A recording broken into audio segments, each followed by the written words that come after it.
भूमिका बनाने की बात है, भूमिका मैं बनाऊंगा, पर काफ़ी देर से देख रहा था कि यहाँ प्रेम की गंगा बह रही है, तो मैं इतना ही बोलूँगा। पहले तो वो ढूंढूंगा उस बच्चे को जो यहाँ प्रेम की गंगा बहा रहा था, और ये जानने की कोशिश करूँगा कि तेरे एसटी में नंबर कम क्यों आते हैं। ठीक है, फिलहाल मैं इतना ही बोलूँगा। उस स्पेशली उस बच्चे के लिए वो काव्य हृदय है कि हमारा एक स्टूडेंट अपनी उनको रोज टेलीफोन किया करता है, पर कमबख्त ये टेलीफोन कभी डेड तो कभी इंगेज रहा करता है। लेकिन आज उनके दिल की कली खिल गई, क्योंकि टेलीफोन की लाइन क्लियर मिल गई। बजी घंटी तो बोले मैं तुम्हारा ... बोल रहा हूं। उधर से आवाज आई कि मैं हॉस्पिटल से बोल रहा हूं। तो उसने कहा कि ये तुम्हारी प्रेमिका का घर नहीं, ये मेंटल डॉक्टर के हॉस्पिटल का चैम्बर है। ये सुन के ही जनाब उदास हो गए, हमें फ़ोन मिलाया, माँ साहब क्या करें, मैंने की केवल पढ़ाई। तो आगे की बात करते हैं। ढेर सारी मंगलमय शुभकामनाएं सर के लिए। आज सर का बस मैं समझता हूँ 11:05 पे सर का फ़ोन पहुँचा।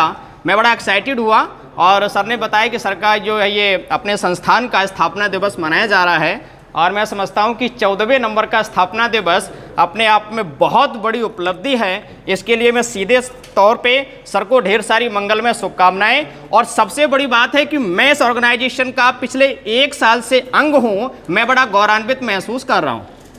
तो इसमें ये सर को मैं अप्रिशिएट करूंगा कि सर ने जो स्टार्टिंग का भी सपना देखा था वो 14 साल पूरे हो चुके हैं। मैं तो कहूँगा कि यात्रा काफ़ी लंबी हो, और उसमें आपकी हम सबकी मिलकर के हिस्सेदारी हो। और जहाँ तक बात आती है कि मोटिवेशन की, तो प्रेम वाली बातें थोड़ी सी कम अच्छी लगती हैं। क्लास में मैं कर लेता हूँ, वैसे तो अपनी लाइफ का प्रेम से कोई लेना देना नहीं रहा है, सच्चाई बताऊंगा नहीं। मुझे दे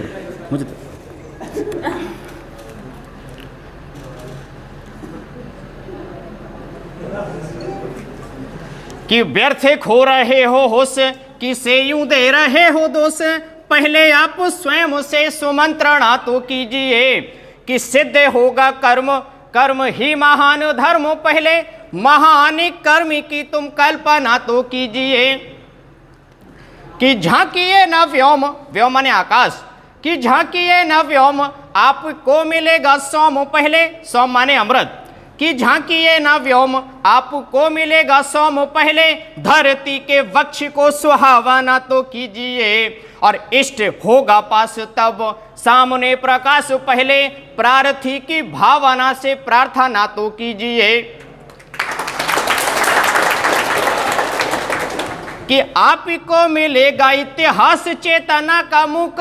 खंडहरों के आसपास घुमाना तो सीखिए, और बाद में निहारिए।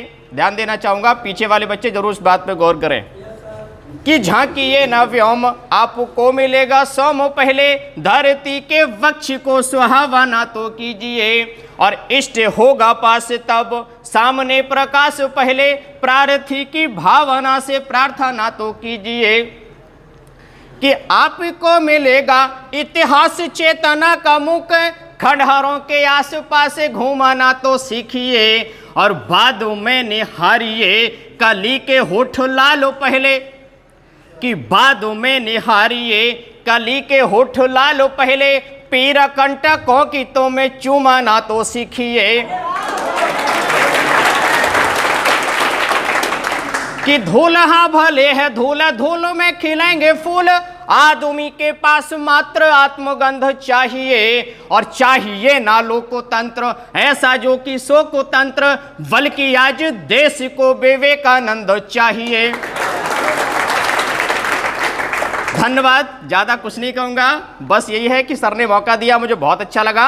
और विश्वास मानिए सबसे बड़ी बात जो है, मैं सर से मिला था लगभग साल भर पहले, और एक बेरोजगार अध्यापक की भांति में सर से मिला था, क्योंकि आपको पता है कि कोरोना की वजह से चीज़ें प्रभावित हुई। एक बहुत बड़ा साम्राज्य फिरोजाबाद में मैंने खड़ा किया था।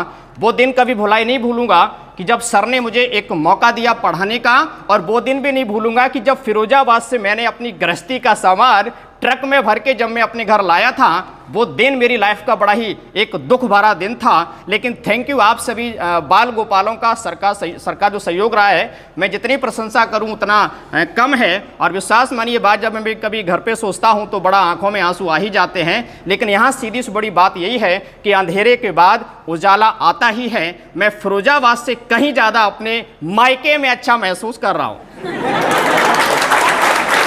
ठीक है, थैंक यू, जय हिंद। और सीधे तौर पे सर को हैंड ओवर करता हूँ। Sir please.